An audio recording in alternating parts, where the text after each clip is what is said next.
আসসালামু আলাইকুম সবাইকে স্বাগতম টোফেল প্রবলেম সলভিং সিরিজের নতুন ভিডিওতে। আজকে আমরা আলোচনা করব problems with conditionals, problem number 21। তার আগে জেনে নেই আসলে কন্ডিশনালস কি। দেখেন, কন্ডিশনাল হচ্ছে এমন একটা স্টেটমেন্ট প্রকাশ করে যেটা কিনা ইফ অথবা আনলেস দিয়ে শুরু হয়। তারা একটা অপিনিয়ন প্রকাশ করে কিসের উপর? একটা সার্কামস্ট্যান্সেস অথবা একটা ইনফ্লুয়েন্স রেজাল্ট অথবা একটা অপিনিয়নের উপর। এখানে দুই ধরনের কন্ডিশনালস থেকে থাকে। একটা হচ্ছে real or factual conditionals and আরেকটি হচ্ছে Unreal or contrary to the fact conditionals.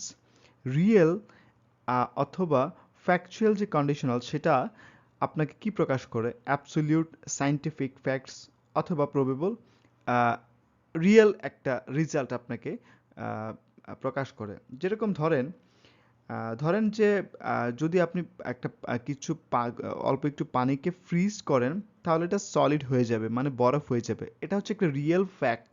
মানে আপনি একটা পানিকে একটা নির্দিষ্ট পরিমাণ ঠান্ডা জায়গায় রাখেন তাহলে সেটা বরফ হয়ে যাবে। এটা হচ্ছে একটা সায়েন্টিফিক একটা এক্সপ্লেনেশন। অপরদিকে আপনি ধরেন আহ, অবশ্যম্ভাবী কোনো একটা বিষয়, যেরকম ধরেন আমি যদি আপনার বাড়ির ঠিকানাটা জানতে পারতাম তাহলে হয়তো বা আপনার বাড়িতে যেতাম। এটা হচ্ছে একটা প্রবেবল ডিসিশন, মানে একটা চিন্তা ভাবনা। যদি হইতো তাহলে হয়তো বা করতাম। সো আজকে আমরা ফ্যাকচুয়াল কন্ডিশনালসের অ্যাবসলিউট অথবা সায়েন্টিফিক রেজাল্ট, প্রবলেম নাম্বার 21, এটা নিয়ে আলোচনা করব। Problem number 21, factual conditionals.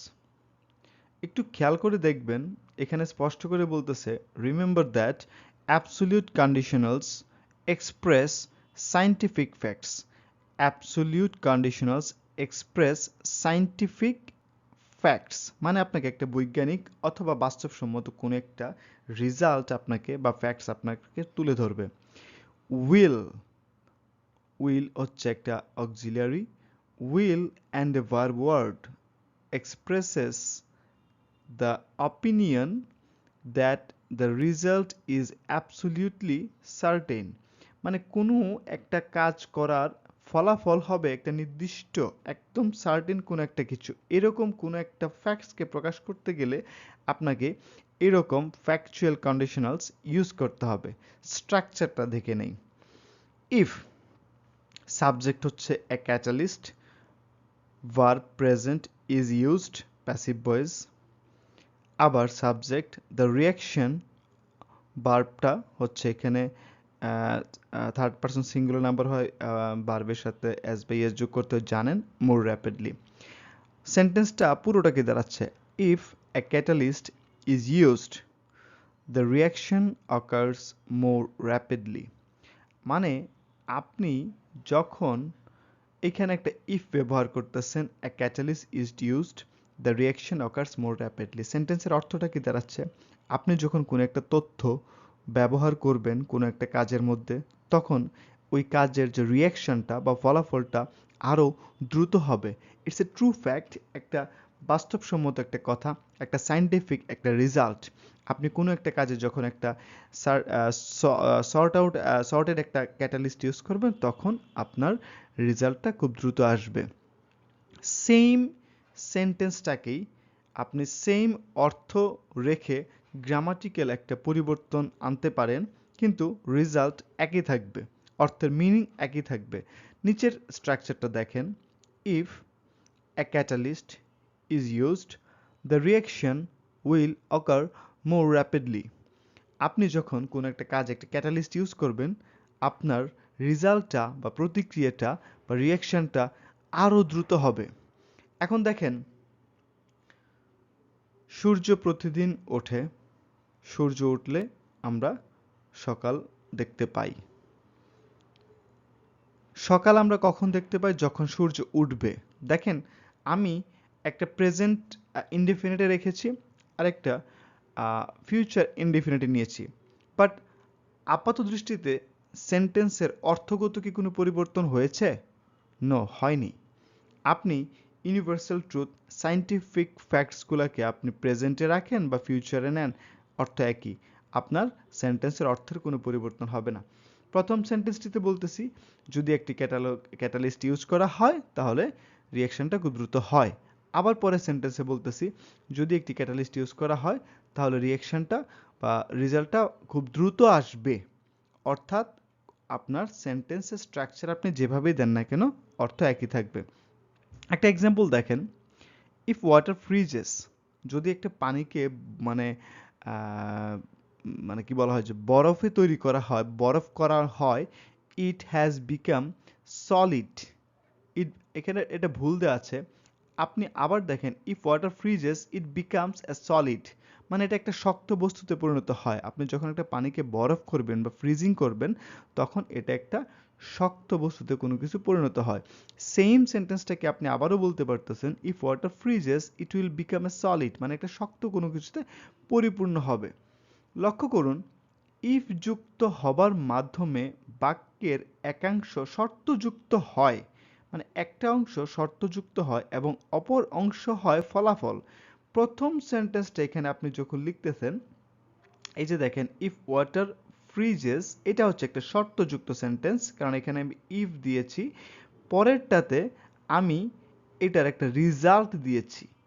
তার মানে প্রথমটা হচ্ছে আপনার কন্ডিশনস, শক্ত সলিড একটা কন্ডিশনস, ফ্যাকচুয়াল কন্ডিশনাল, আর আফটার দ্যাট পরের যে আপনার ক্লজটা আসতেছে সেটা হচ্ছে ওই কন্ডিশনস বা যে শর্তটা আছে সেটার একটা রেজাল্ট। দুটো প্র্যাকটিস করলে মনে হয় আরো পরিষ্কার হয়ে যাবে। প্রথম যে ইনকারেক্ট সেন্টেন্সটা সেটা একটু দেখে নেন। এখানে বলতেছে if a children be healthy they learn to walk at about 18 months old। এখানে দেখেন বিটা আমাকে ভুল করে দেওয়া হয়, সেটা পরিবর্তন করতে হবে। এখানে বি এর জায়গায় আমি আর বসিয়ে দিয়েছি। বি এর যে একটা ফর্ম সেটা হচ্ছে আর, সেটা আমি পরিবর্তন করে দিয়েছি। If children are healthy they learn to walk at about 18 months old। যদি বাচ্চাগুলা সুস্থ হয়, মানে সুস্থ স্বাভাবিক সবল হয়ে থাকে, তাহলে তারা 8 মাস বয়সেই হাঁটা শিখে যায়। আবার একই সেন্টেন্সটাকে আমি ফিউচার ইনডিফিনিটের ফর্মে নিয়ে রেখে বলতেছি, কন্ডিশনসটাকে এখানে দিচ্ছি। কন্ডিশনস যে ক্লজটা হচ্ছে if children are healthy they will learn to walk at about 18 months old। দেখেন অর্থ একই, আপনি একটু বাংলা ভাষায় চিন্তা করে দেখেন। আপনি যখন বলছেন বাচ্চাগুলো সুস্থ হইলে 8 মাস বয়সেই হাঁটা নর্মালি শিখে যায়, তো এটা একটা চিরাচরিত কথা, মানে একটা জেনারেল সেন্স থেকে আপনি বলতেছেন যে এরকমটাই হয়, ক্যাজুয়ালি রেজাল্টটা এরকমই আসে। আবার যদি আপনি এই একই জিনিসটাকে অন্যভাবে বলেন যে বাচ্চাটা যদি সুস্থ হয় তাহলে সে 8 মাস বয়সে হাঁটা শিখে যাবে, ওই চিরাচরিত যে আপনার যে কথাটা বা ট্রুথ যেটা আছে, ফ্যাক্টস যেটাকে আছে, রিয়েল ফ্যাক্টস, সেটাকে আপনি ফিউচার নিয়ে বলতেছেন। রেজাল্ট তো একই, মিনিং তো একই, নো চেঞ্জ, শুধুমাত্র গ্রামাটিক্যাল একটা পরিবর্তন আসছে। এখানে আপনি যেরকম প্রেজেন্ট ইনডিফিনিটে রেখেছেন, এই জিনিসটাকে সরি, এই যে এখান থেকে দে লার্ন টু ওয়ার্ক, এখানে আপনি একটা প্রেজেন্ট ইনডিফিনিটে রেখেছেন, জাস্ট এই জায়গাটাকে উইল লার্ন দিয়ে আপনি ফিউচার নিয়ে নিয়েছেন, সেন্টেন্সের অর্থ একই থাকতেছে। আরেকটা দেখেন, if orange blossoms are exposed to very cold temperature they withered and died.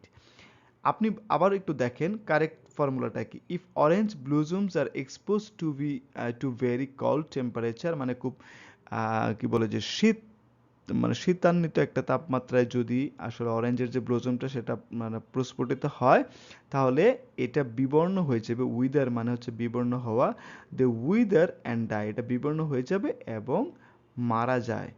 So এই কথাটাকে আপনি আবারও বলতে পারতেছেন, if orange blossoms are exposed to very cold temperature they will wither and die। Same জিনিসটাকে আপনি প্রেজেন্ট অথবা ফিউচারে নিয়ে প্রকাশ করতে পারতেছেন, রেজাল্ট একই। সো আশা করি আমরা ফ্যাকচুয়াল কন্ডিশনালস যে অ্যাবসলিউট অ্যান্ড সায়েন্টিফিক রেজাল্টগুলো আসে সেটা আমরা কিভাবে আসে এবং এরকম সেন্টেন্স লিখতে গেলে কীরকম গ্রামার আমাদের ইউজ করতে আমরা বুঝে গিয়েছি। এবং আমরা বেশ কিছু প্র্যাকটিসের মাধ্যমে সেটা আশা করি আরো একটু পরিষ্কার হয়ে যাব। Thank you.